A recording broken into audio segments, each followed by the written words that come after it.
Labas, mėlyjeji. Ankstyvas rytas. Nubudau prieš 6. Dabar jau beveik 7. Susiruošiau, susidėliojau, liko persirengti ir į kelią. Šiandien pasieksiu pusę kelionės kilometrų. Persvers kelionė jau šiek tiek į kitą pusę. Būtent skaičiuojant kilometrais, bet dienomis tai dar ne. Ir šiandien yra pagrindinis mano svajonių objektas, mašinų kapinės. Ir labai noriu pamatyti ir šiek tiek bijau to apleistumo, bet bus smagu. Ir labai tikiuosi, kad dar papulsim į koncertų salę, kuri įrengta meteorito išmuštoj duobėj.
Štai ir mano vienas pagrindinių objektų šios kelionės. Tai yra senų mašinų kapinės, o lietuviškai turbūt būtų šrotas. Nuo 50 metų broliai Vansonai surinkinėjo mašinas iš senas mašinas detalėm ar po avarijų ir pardavinėjo dalimis. Pasivaikščiosiu, pafotografuosiu, kas yra likę. Dabar šita vieta yra labai mėgstama menininkų, fotosesijas darosi ir panašiai. Bet iki jos davažiuoti, tai 17 km tokių siaurų vingiuotų žvyrkeliukų, vidury niekur, kaip sakant. Bet tikrai buvo verta. Rekomenduoju ypač senovinių mašinų mėgėjam arba menininkam.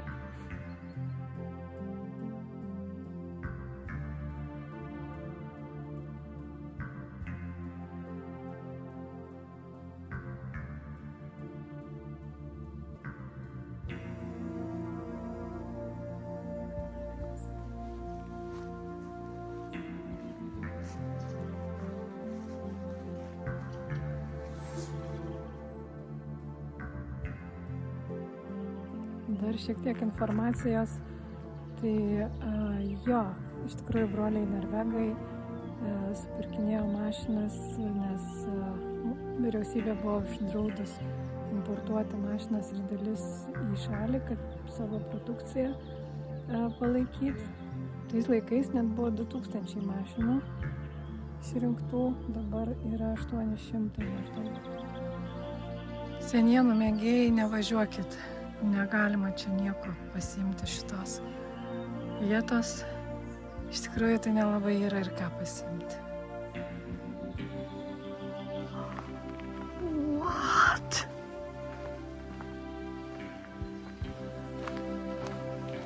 What?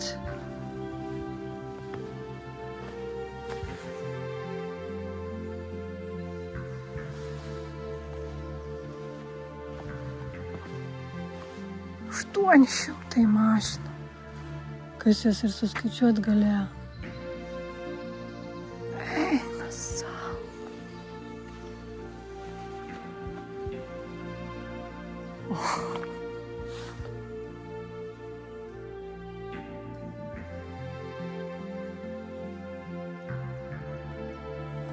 Jausmas lyg po kokio kataklizmo, po, nežinau,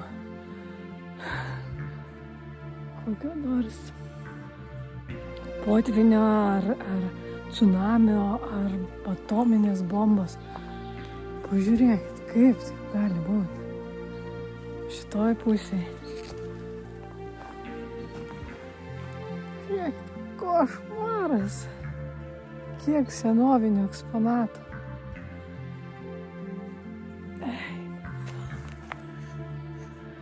Tiesiog protų nesuvokiama. Žiūrėkit, kokia galybė. Ir einu per mišką ir vien mašinas. Wow, man kraujas tingsta. Nesuprantu, kaip taip gali būti.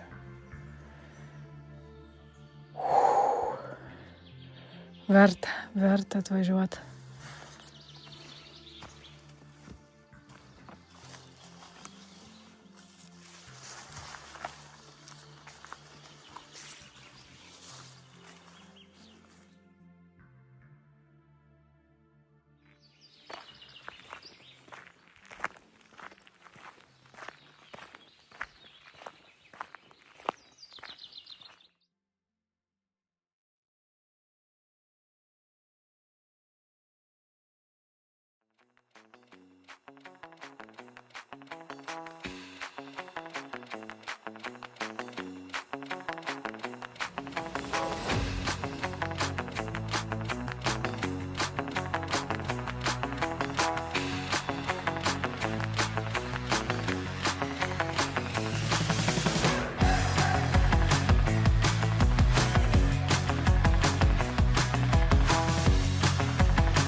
Negalėjau nesustoti.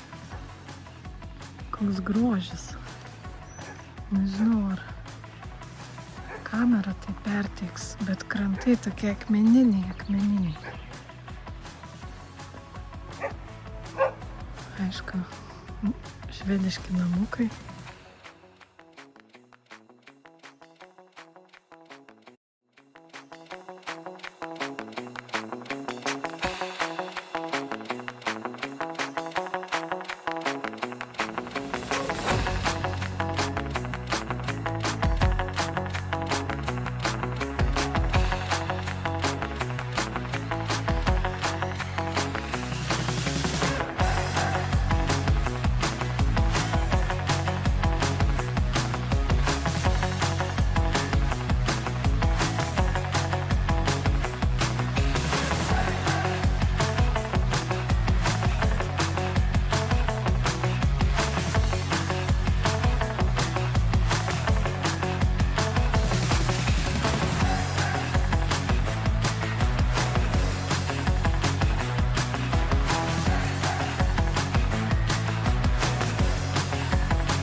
endless misery, and I wonder, Prašau, mašina be kapoto. 29 metų. Fordas. Pikapas. Dar viena tokia pat. Ar irgi Fordas? Fordas 32 metų. Geras. O, kokia gražina. Fordas. Amerika.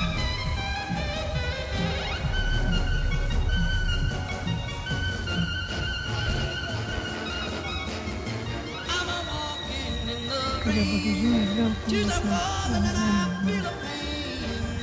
Geras. O, šitą ne visai baigta. Šitą irgi dar iš Šroto netoli nuvažiavus. O, kabrioletas koks. Irgi Fordas. Nu, super. Kaip vilkas išėlė.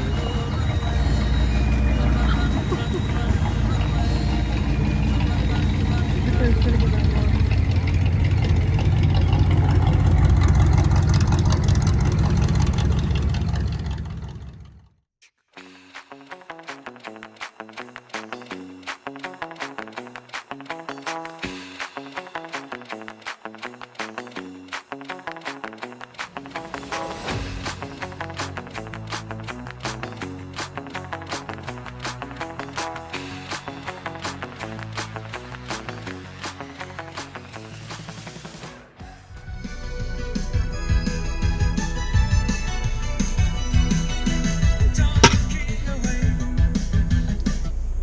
Niekada nesu gėrus energinio gėrimo, bet nėra kur nusipirkti kavos. Teko išsitraukti iš savo resursų.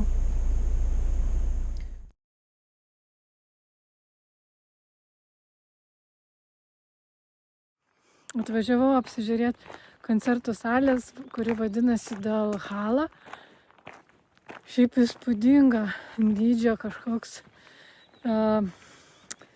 ar tai meteorito iškalta tokia duobė. Ir ten vat yra salė. Bet kad kažkaip panašu, kad aš nepakliūsiu, nieko nėra. Turėtų vykti turai.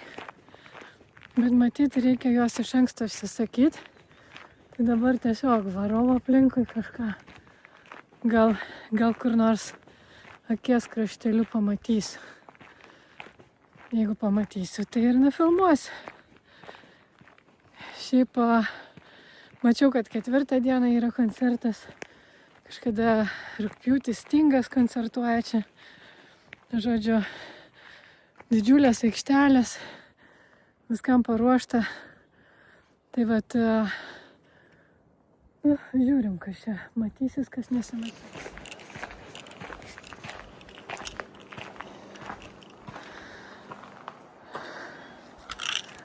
Nu va taip matosi per VIP įėjimą. Ten kažkur yra scena. Yra tokia susėst. Ir aplinkui va tokie šlaitai. Turbūt čia koks nors kastas. Turbūt čia iškasta yra. Kokia dolomita dar kažko. Ir tai duobėj padarė. Tai duobėj padarė meną.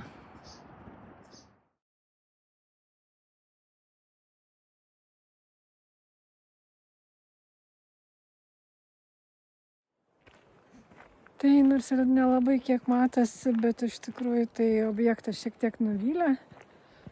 Nu, čia tikrai ne kažkokio tai meteorito išsprogdintas daiktas, bet turbūt tiesiog karjerė padaryta salė.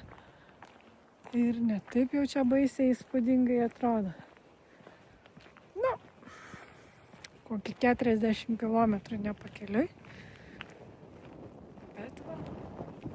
Gal ir gerai, kad nėra čia to gido ir nėra jokio jokios ekskursijos, nes skaičiau tik tai švediškai veda ekskursijas, matyt, prieš koncertą.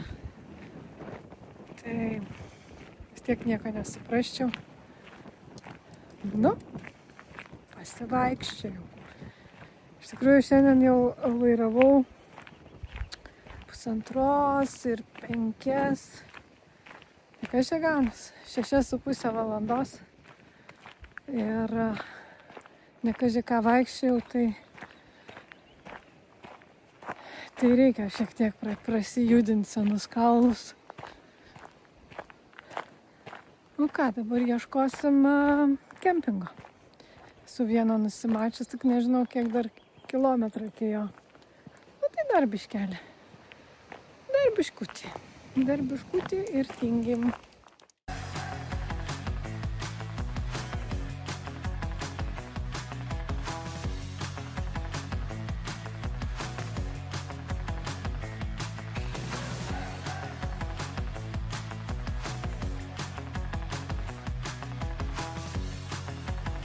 Formulės savaitgalis labai svarbus dalykai. Negalima praleisti kvalifikacijos.